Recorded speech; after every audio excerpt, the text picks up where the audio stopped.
Bonjour à toutes et à tous et bienvenue à nouveau sur ma chaîne YouTube où tous les commentaires et les pouces en haut ou en bas sont les bienvenus tant qu'ils restent corrects, non agressifs et surtout objectifs. Et je suis ravi de vous retrouver pour une deuxième semaine de sujets. Donc on va parler des prix du gaz, du pétrole, des énergies, etc.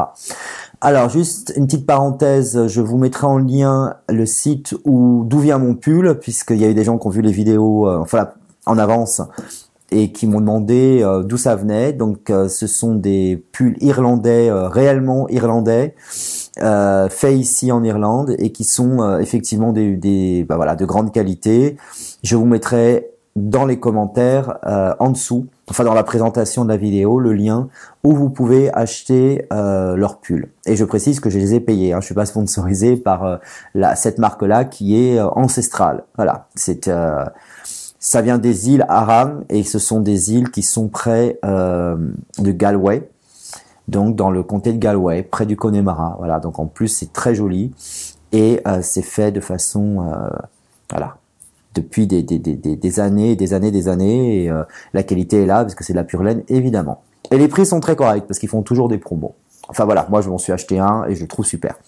Bon, parlons maintenant du sujet qui nous intéresse, c'est-à-dire le prix du gaz, le pétrole et tous ces trucs-là.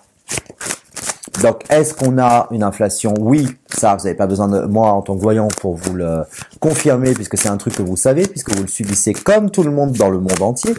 Mais on va se concentrer sur la France qui nous intéresse. Est-ce que ça va continuer à être la merde, en gros? Bon, moi je suis vachement positif ce mois-ci par rapport à la vidéo de la semaine dernière sur les traitements Covid. Et là, c'est pareil. J'ai plutôt l'impression qu'il va y avoir une négociation peut-être au niveau européen.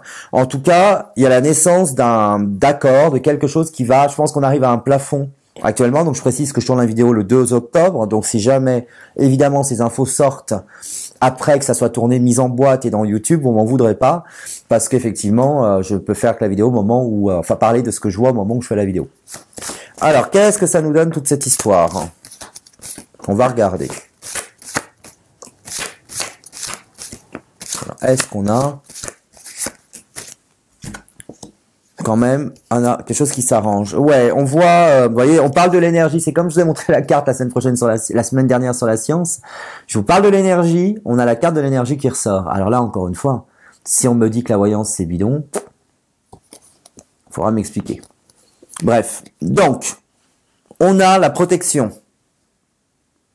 en présent. Donc ça veut dire que l'État quand même va essayer de faire quelque chose. Même si c'est pas assez, on voit qu'il y a un effort.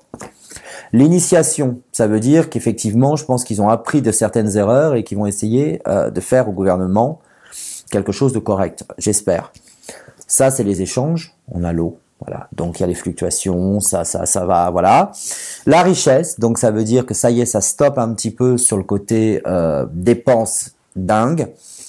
Et je vous dirais que pour moi, je vois quand même ça va redescendre. Alors il faut pas s'attendre évidemment à ce que ça soit 50% moins cher, mais on voit bien, si vous voulez, que les prix vont stagner. Il a parlé de gel, le Premier ministre, et je pense vont décroître. Certainement au début de l'année, j'ai janvier où ça reprend un rythme où on a des prix qui seront plutôt effectivement décroissant. Donc en résumé, pour moi, cette vidéo sera assez courte, puisque c'était est-ce que ça augmente ou pas. On a effectivement quelque chose qui s'arrange, heureusement, sur ces prix des énergies. Mais bon, cet hiver, en résumé, je peux pas vous dire non plus, je vous annonce pas que ça va être la panacée. Cet hiver, on est sur quelque chose qui est pas au top du top. C'est clair qu'il y a des dépenses, qu'il y a des trucs... qui vont pas, ça va être un hiver assez difficile à gérer financièrement par rapport aux énergies. Ça, je suis clair là-dessus. Mais, malgré tout, pour moi, on s'en sort. En tout cas, ça s'arrange un petit peu. Voilà. Semaine prochaine, gros sujet d'actualité que vous attendez, Zemmour. Moi, je vais être clair avec vous, c'est quelqu'un que je ne peux pas souffrir. Voilà, pour différentes raisons. Son homophobie, sa xénophobie, son machisme, enfin bon voilà. Après ça c'est un avis personnel et je vais pas le développer pour éviter de recevoir des foudres d'internautes qui vont m'allumer. Puis je m'en fous, à la rigueur, qui m'allume, ça fait des vues, ça fait des pouces, ça fait des machins, ça me fait monter mon classement, donc il continue. Mais parce que ce phénomène-là est très intéressant. Mais plus intéressant pour moi sociologiquement parlant que d'un côté politique, si vous voulez. Donc effectivement, on va étudier Zemmour. On va voir ce qui se passe. Voilà, bonne semaine à vous. Vous êtes rassurés aussi. Passez l'hiver. Effectivement, il faut passer cet hiver qui va être compliqué. Il faut le dépasser. Mais une fois dépassé, on arrivera à quelque chose de beaucoup plus simple. Et avec des prix qui reviennent de façon un peu plus raisonnable. Je vais pas dire raisonnable, mais un peu plus. Je vous souhaite une bonne semaine. À la semaine prochaine avec le sujet Zemmour. Jusqu'où va-t-il aller? Allez, je vous souhaite une bonne semaine et à dimanche prochain.